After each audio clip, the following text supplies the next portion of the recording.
The POFMA office has issued a correction directions to Thum Ping Jin and New Naratif, a website that he co-founded. Facebook has removed an unauthorized online election advertisement from its platform paid for by the website New Naratif.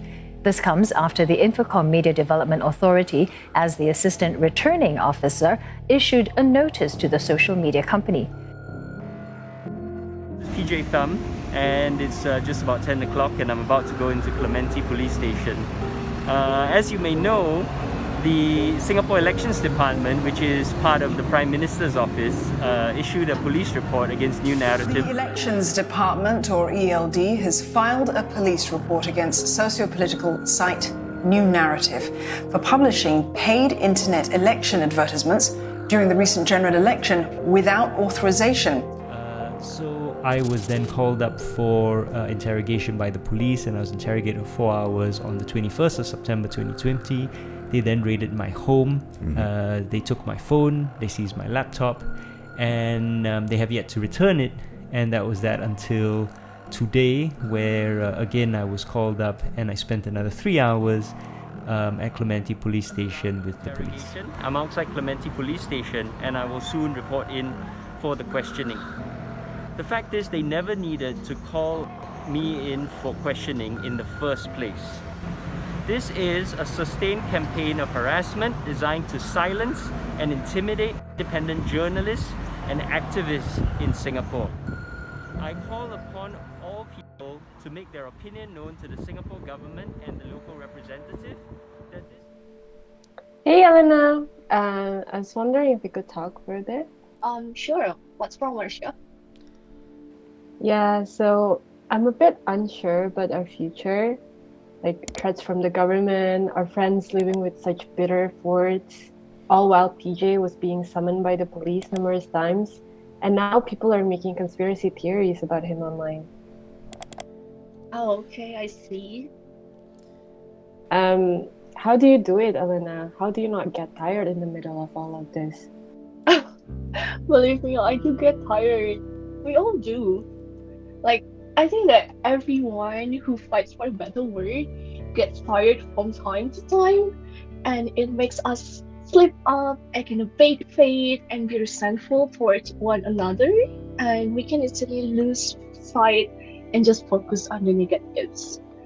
And I think that if we can take a moment and just look at things that we've achieved, things are actually not really that bad. You really think so?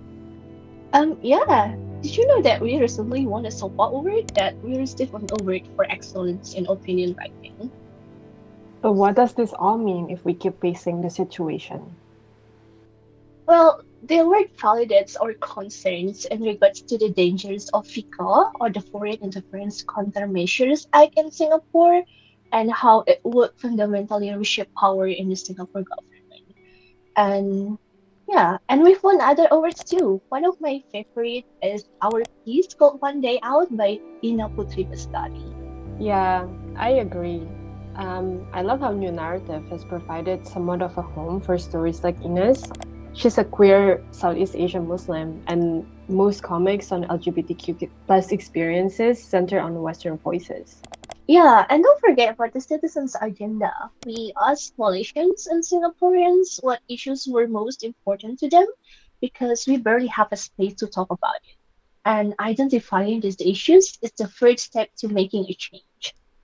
I remember, and the results were incredible. Some issues are important to people, but our politicians and mainstream media rarely discuss them.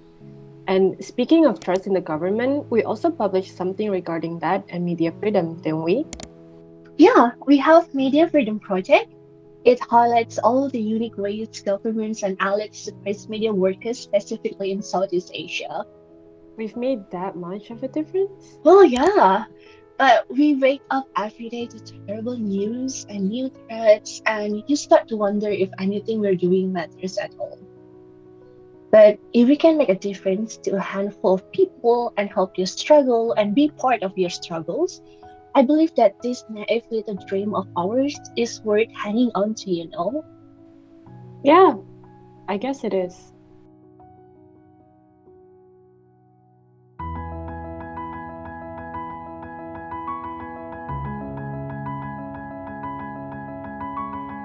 I witnessed personally the impact that New Narrative had on Singapore's 2020 general elections, where I think we contributed in a small way to the People's Action Party's loss of 10 seats. In 2021, I took part in one of New Narrative's initiatives, and I produced the We Have Always Been Here comic.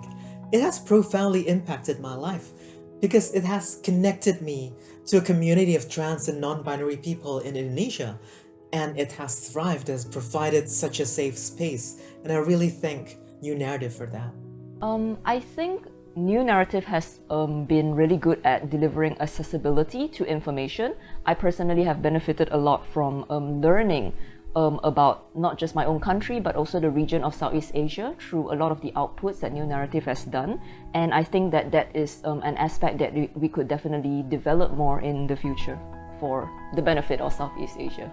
But I think what New Narrative has done is create its own community that has built a safe space for every Southeast Asian, including women and queer communities that have experienced gender-based violence.